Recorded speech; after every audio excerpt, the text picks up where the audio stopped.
Hello, folks. Jeff Salzman here, and welcome to the Daily Evolver.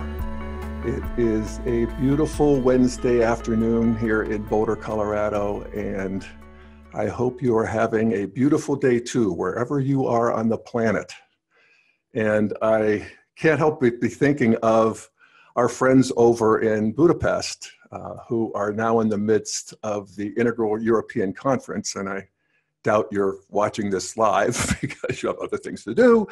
But if you, or when you hear it later, just know that in real time, I'm thinking of you. And part of me is wishing I was there. And part of me is grateful that I didn't have to get on an airplane, but so it goes.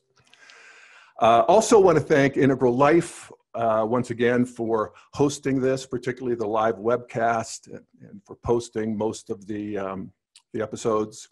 And to point out that all of the episodes are posted on my site, my personal site, dailyevolver.com. So with that out of the way, I did want to share, I promised that I would, and I want to share a little bit about last week, which was my staycation, where I took a vacation without ever leaving the house. And I didn't do any new podcasts, and I just focused on other things. It's a beautiful spring here.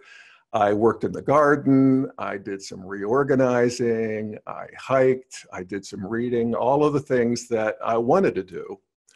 But I also did one thing that I didn't really plan and sort of stumbled into, but it turned out to be the most profound thing of all.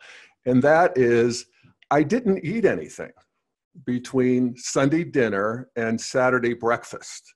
So a full 5-day fast, a little more on either end. And it was a pretty powerful and illuminating experience. I was inspired to do it by my friend Steve McIntosh, who, integral philosopher, in fact, that just published a podcast where I interviewed him about the history of integral thought, which he's such a beautiful expert on. And of course, he's doing his own thing. He's working on his 4th book. And at any rate, they're dear friends, he and his wife, Taya, and they're frequent fasters. And they have been singing the praises of fasting for a long time. And so they sort of inspired me, and I thought I'd do it when I had a chance. And they gave me this book, or lent me this book, The Complete Guide to Fasting: Heal Your Body Through Intermittent, Alternate Day, and Extended Fasting. And intermittent means where you eat in one block of the day, like a 4-hour block around dinner or breakfast or whatever, and that's it, just one time a day. The alternate day is where you stop eating for a day, the week, or a couple of days a month. And then there are the extended fasts, like the 5-day fast and even longer. And the book seems very, scientific and medically sound. It's written by Dr. John Fung, who has a clinic. He's an MD, and he has an advisory board of highly credentialed people, and it's full of testimonials and charts and graphs, and you know how these things are. I hold all that kind of lightly because I know how you can make an argument, but it was intriguing. It has, clear benefits, and, they're really of 2 types. One is physical benefits, and then there's the benefits sort of psychologically, or in the subtle body, if you will. And they talk about that. And this Dr. Fung sort of does an overview of all types of fasts. And then he talks about the type of fasting that they do in their clinic and the amazing results they get in terms of weight loss, and particularly with type 2 diabetes and all of the diseases associated with that metabolic syndrome, with that, insulin sugar thing. So I have to say that, I'm happy accruing any of the health benefits. And I'll talk about some of those in a minute. The main one being that I lost 10 pounds, which I was happy about, around my belly too, which is where I wanted to lose it. But there was another more surprising benefit, and the only way I can describe it is that I think of it as it, it strengthens my character, or something like that. I feel like I'm a better person for having done it. I'm a more upright person, more of myself. And I was surprised by that. I didn't expect that. And one of the reasons that I didn't expect it is that actually I'm a fairly experienced faster, or at least I used to be. I fasted, I don't know, maybe a dozen or more times back in my 20s and 30s when I was doing various spiritual practices and just whatever. And in Boulder, you do fast. It's one of those things, people do that. And so I got caught up in it, whatever. But I remember it being, hard. And particularly the second day, where the hunger would really kick in and be almost too much for me. And I'd really have to white knuckle it. But I did it. I was always proud of myself. It didn't seem to have any particular benefit other than the fact that I did it and felt, like I had an achievement. But, eventually I sort of lost my taste for it. It was too hard. So, that's why when I started this fast, this last Sunday night, Monday morning, it was almost on an impulse, a lark, just to see, what would happen. I had this, week without any podcasts, and Chuck was gone for the first part of the week. And, I didn't make any kind of grand commitment. I saw it very much in the spirit of experimentation, sort of moment by moment.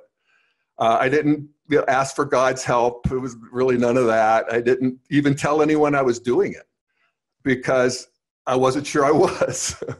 But I started on Monday morning. And I didn't eat breakfast, which is easy enough for me. I'm often not hungry in the morning. But then I didn't eat lunch, and that's unusual. Normally I go and have something mid-morning, and that sort of starts a grazing that can go on through the rest of the night. But I didn't have my lunch. I didn't, anything in the afternoon. And by the time I got to Monday evening, I was amazed at how easy it had been. It just, I felt hunger, and I felt sort of a habitual hunger where I wanted to, have that impulse to eat, the habit of grabbing a handful of nuts, or, the habit of, how we sort of construct our lives around eating and meals and planning and shopping and cooking and going out and meeting friends, all the way that, we do that. And in my case, if I'm home alone, I just kind of eat constantly. So, I always sort of had to stop myself in that habitual way. But in terms of a physical hunger, I was surprised that it didn't, happen. And even Tuesday morning. But I expected it to hit, as it normally did, at least by noon on the second day. The second day was always the hard day. And for some reason, it just never got its claws into me. And yes, I felt hunger. I felt some fatigue, but none of it felt that important. And I liked that. I liked it. Was, in a sense, that's the way I saw it. It was like there, but it wasn't the most important thing that was going on in a way. And so, I was sort of off to the races here. I was in the middle of day 2, and 1 hour passed after another, and it became fun to see how long I could go. And so I passed dinner and went to bed without dinner on Tuesday night, and slept good, and got up Wednesday morning again, wasn't hungry. And, that's basically how it went. I had some hunger. It didn't seem all that gripping or important. And 1 hour went by and after another. And on Wednesday, Taya McIntosh brought me the book, and I started reading it. And then I, sort of straightened up around this whole idea as a practice, and became more committed, and decided I would go to Saturday morning. And I started drinking bone broth, which they really recommend is something to keep your electrolytes and minerals going, but it's a completely clear broth. And so no calories. And the other thing I had going for me again is that And this is something they emphasize in the book, that, you know, I was on my staycation. I wasn't even traveling. I was here at home with, you know, not a big schedule. And so, you know, and as they emphasize in the book, do this when you're not under stress. You know, even happy stress like holidays or celebration. Find time when you can do it and not be, you know, have all kinds of expectations. So, you know, Chuck came back on Wednesday. He joined me. I hadn't even told him about it. And so he fasted starting Wednesday, and then together we broke it on Saturday morning with a nice avocado omelet. And the whole thing was remarkably easy. And so to just go into the, you know, the benefits in terms of the physical body, we're going to talk about the physical body, the subtle body, maybe even the causal body in a way, in terms of the spiritual body. But in terms of the physical body, and this is where they really focus in this book, it's mainly the act of fasting gets your insulin in sort of a reset. And here's how they put it in the book. This is Dr. John Fung. He says, a decreased insulin level is one of the most consistent hormonal effects of fasting. All foods raise insulin to some degree. Refined carbohydrates tend to raise insulin the most, and fatty foods the least. But insulin still goes up in both cases. Therefore, the most effective method of reducing insulin is to avoid all foods altogether. Simple. There's something about the simplicity of a fast. I didn't have to worry about calories or what I was eating. I just no eating. I like that. He goes on and he says, regularly lowering insulin levels leads to improved insulin sensitivity. In other words, your body becomes more responsive to insulin. The opposite of insulin sensitivity, which is high insulin resistance, is the root problem in type 2 diabetes and has been linked to a number of diseases, including, and it goes through this whole list of heart disease, stroke, Alzheimer's, cholesterol, blood pressure, obesity, fatty liver, gout, arteriosclerosis, reflux, apnea, and cancer. So I'm good with all that. I'm happy to have whatever benefits accrue on the physical level. And again, for me, it was 10 pounds of weight loss that was obvious.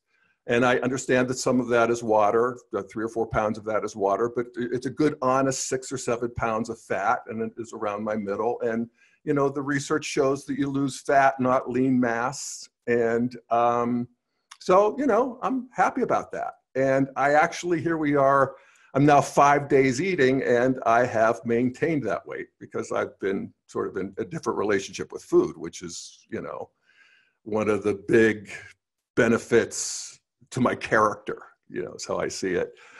And that is that, you know, first of all, I feel like I've broken out of the food spell. I've woken out of this food, you know, coma where I was, you know, moving from meal to meal like an eating machine. And, you know, I used to actually worry about missing a meal because of performance or whatever. And, you know, after reading this book, I realized there's no need to worry about that. And they emphasize that.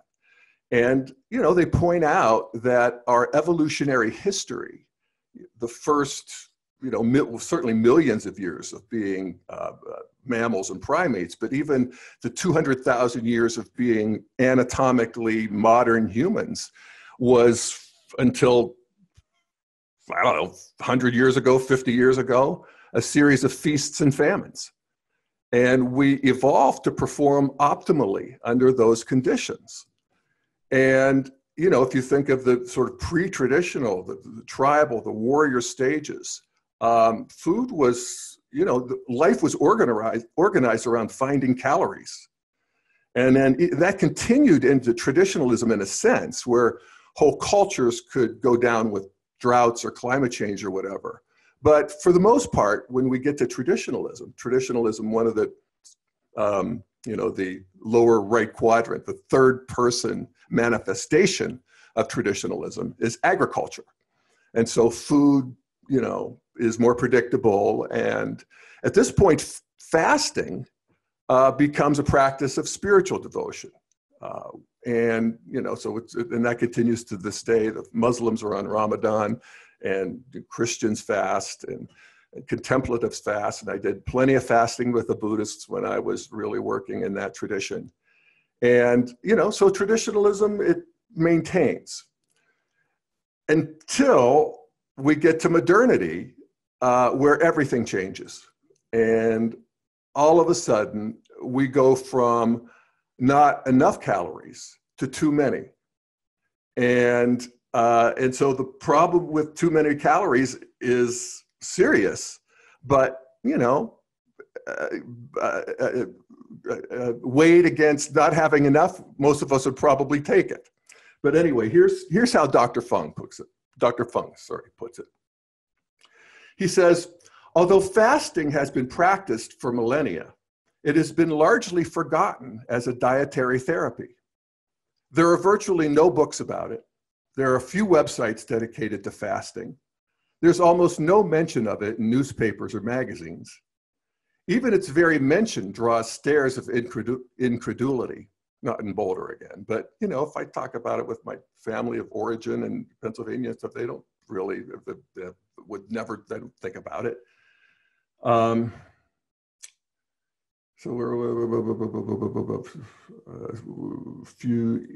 Yes, it's a secret hiding in plain sight. How did this happen? Through the power of advertising, big food companies have slowly changed how we think of fasting. Instead of being a purifying, healthful tradition, it's now seen as something to be feared and avoided at all costs. Fasting was extremely bad for business, after all. Selling food is difficult if people won't eat. Slowly but inevitably, fasting has become forbidden. Nutritional authorities now allege that even skipping one single meal will have health consequences that could be dire. The truth is exactly the opposite. There is no correlation whatsoever between constant eating and good health. So, I'm not crazy about that sort of formulation, that story about how the big companies did it to us. I think there's part of the truth to that. And there's some really sketchy history in terms of dietary recommendations that sort of fell to the money machine. But from a bigger perspective, we're entering modernity. Everybody thought we were doing the right thing. We had unlimited calories. We wanted them.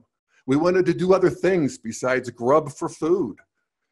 And we wanted them for our kids, for grandma, for grandpa. We, created this amazing system of calorie production that safely feeds, in the case of the United States, 330 million people every day. And, that's a remarkable achievement. And it's true for all developed countries, and even for what you would call second world countries. People who are actually still looking for calories are down to maybe a little over 1 billion people, which is a lot, and we want them to move out of that into higher stages of development. But it's a remarkable thing that human beings have done in the way of delivering calories. Now, there's, of course, a big downside to this upside. This is always how it works. Evolution is beautiful, but not pretty. But in order for this system to work, at least thus far in our evolutionary history, it had to be, as everything was in modernity, industrialized with all the attendant downsides, processing, vitamins gone, sugar intensified, salt intensified, because that's how, our bodies are programmed. When we find something sweet, we know there's calories, if there's something fatty, something salty. So we got all that. We wanted foods that were shelf stable. So we added a hydrogen atom to fat, making it trans fat, which could make it shelf stable, but of course it's poisonous. And, it's sort of a nightmare in its own way. I remember reading an article about Twinkies. And I like Twinkies. I love Twinkies. I don't have Twinkies very often, but I love them when I have them. But what Twinkies are, in this story of the Twinkies, is that it's, first of all, the classic sponge cake with a buttercream filling. This is France, every tradition of good baking has some version of this. So they couldn't use, they had to have something that wouldn't go stale, that wouldn't go bad. So they're simulating this, classic dessert with whatever they can do to make it shelf stable. So they end up with, you can't use butter, you can't use cream. So they use what is referred to in the food industry as food grade plaster of Paris is one of the ingredients. And I must say I lost my taste for Twinkies a bit when I heard that. And of course we have, in terms of this industrialization, this creation of meat factories that will be the shame of our era to our progeny, where living sentient beings are being treated as units of production as they move through the production line of creating meat for us. And so, the downside of the upside, but we got the food. And so we eat it regularly. We have this whole thing about 3 meals a day and snacks and the whole bit. But again, this is not our evolutionary history. And we were evolved to thrive with sporadic fasting. I think of reading about the American Indians and these warriors that would go on the hunt or go out waging war. And they would go days without eating. And they weren't depleted, believe me. They were lit up. They were in an altered state. They were alert, disciplined, capable of great physical feats, really tuned into each other. And this is, one of the benefits of fasting. And I never really thought of it. I thought of it as being more spiritual, getting closer to God. I can't say that happened. I didn't work with that in a particular way, but in my subtle body. And this is the second thing, I said, first I broke out of the food illusion, the food habit.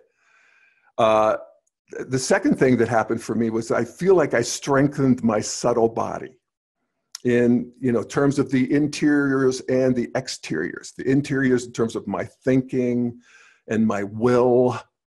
I felt myself become more disciplined, in a way more self-respecting. I felt better about myself. And then there's in the exteriors of the subtle body, the different kind of discipline where the energetics are different. And it's not like the discipline where I'm struggling against cravings, but it's that I'm less gripped by the cravings in the first place. And that's a shift for me. And, and that's not like me, actually. I'm quite gripped by cravings a lot of the time, most of the time, essentially. And, the way I could describe it is I thought about this chocolate cake that my wonderful culinary genius friend, Michelle, makes.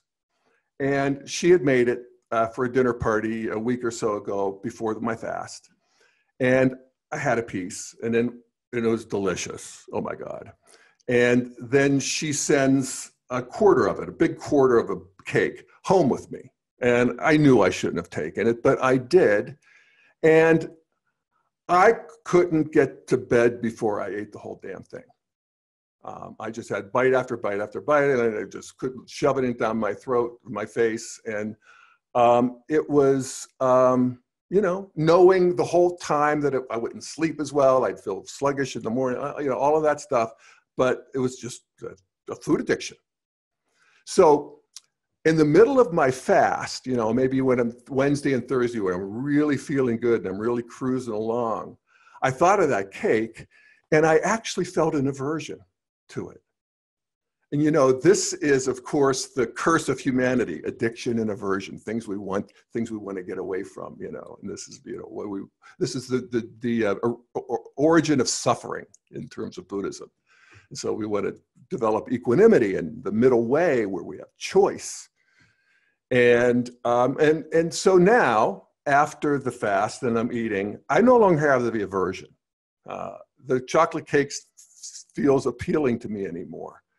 But it doesn't feel gripping in the way. It feels like I do have choice so far. You know, I'm not making any claims, and I would have to keep an eye on this. But so far, so good. I'm not back to I'm beyond the addiction and the aversion. What was extra surprising to me is the non-food benefits in terms of my addictions. You know, I lost interest in marijuana, which I never lose interest in marijuana. I interestingly lost interest in drinking this sparkling water that I'm addicted to, this fizzy water that I get, these cans of fizzy water, which I drink 5 or 6 cans a day, and I didn't want it. I just wanted plain water. And I lost interest in sex. You know, it wasn't on my mind as much. You know, porn, you know, Chuck was gone. It was great. You know, it was interesting to watch those things fall away as well. And actually quite mysterious to me, because I don't remember that happening before, any of that. And I was thinking, is it because I'm older? I have a different metabolism? You know, what is it? And I was talking about it with my friend Brian Zur, who I tweet some of his stuff from time to time, by the way. It's really great. And he's a Kalyana Metta to me. He is a spiritual friend. That's a Buddhist phrase for spiritual friend, and has been for 30 plus years. I mean, we've been to the nude retreats. We've been to India. We've been, you know, we've had a spiritual practice that's very much in tune, very much communicating with each other. And I was telling him about this. And he thought for a second, and he came back and he said, did you ever consider, Jeff, that this ease that you experienced might just be the fruit of your practice over the decades? And I actually, it hadn't occurred to me that it might be. And I don't know, I'm a little suspicious because, you know, I'm still a craving being, but I'm definitely noticing that. I'm definitely taking that into consideration. And if so, then thank you, God, for the fruits of the path, because it's profound. And, you know, and even the whole idea, and this is, you know, when we talk about being evolving beings, the idea of strengthening and evolving, essentially, my subtle body, my energy body, my body of thought and habit and all of that stuff, not the physical body, but the idea of strengthening and growing that, developing in that line, is a very beautiful realization and very encouraging and life affirming and evolution affirming and growth affirming.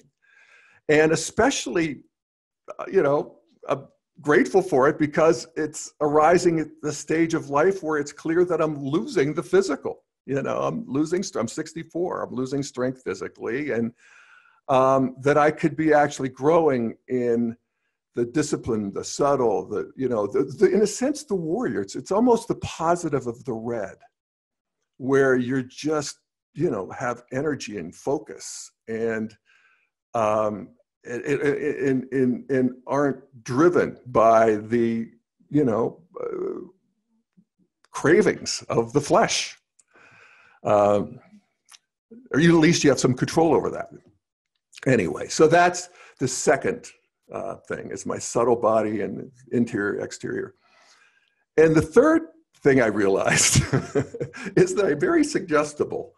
I definitely have the placebo effect at work, because at the beginning I expected, you know, I had this idea that fasts are hard, and fasts, you know, you have fatigue and mood swings and irritation and all of that stuff. Now, like I said, I didn't have the cravings. But I did get mood swings and fatigue and irritation, none of which bothered me that much because I was here alone. I didn't have a lot going on and I could, sort of indulge it. So none of it, again, felt as gripping and important. I love thinking of it in terms of it just didn't feel as important as it used to, all of my sort of irritations and preferences and what wasn't working my way. But on Wednesday, when I got the book and I was reading that, the idea of fatigue and irritation and mood swings, not necessarily. And that a lot of people, particularly if they work with this, fasting as a practice, actually can expect energy and clarity and strength. And when I expected that, after started reading the book on Wednesday, I started getting that. I was focused like I rarely am, actually. I could read, I could watch a movie without nodding off. I was strong, I could hike, I worked out at the gym. I was up puttering around and working and reorganizing at midnight. I noticed one night I could barely make it to 10 o'clock most nights. And I felt engaged and creative. All the things he said I would find. I'm the placebo guy. So I'm grateful for that. And I was surprised by that. And after I haven't had anything to eat since it's Thursday, it's Friday, it's Sunday night, and I'm feeling great. So go figure. So I realize, in closing, so here we are Wednesday. I've been back for 5 days eating, and as I said, I'm maintaining the weight. I got my scale out. It's working. I feel less gripped entirely by food. I mean, I can miss a meal. I can say no to the handful of nuts or whatever. I've stayed completely away from soft carbs and sugar, and I'm nervous about them.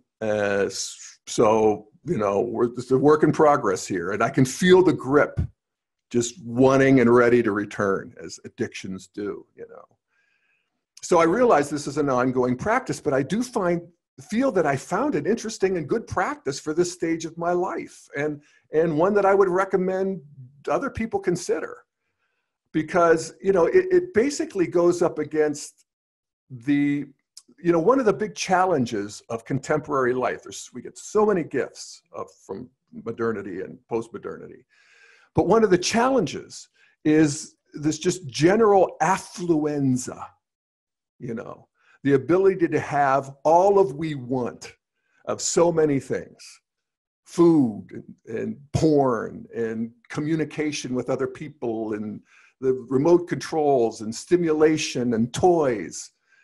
And I've gained an increased appreciation for the power of deliberately fasting and re-regulating your mind and body to its default state.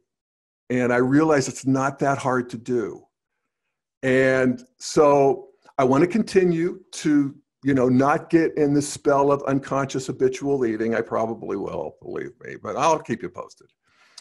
I don't want to have that was a bad placebo. That was a nocebo. I'm going to do it. But, the daily fast occasionally, he has a whole program in here for sort of maintaining.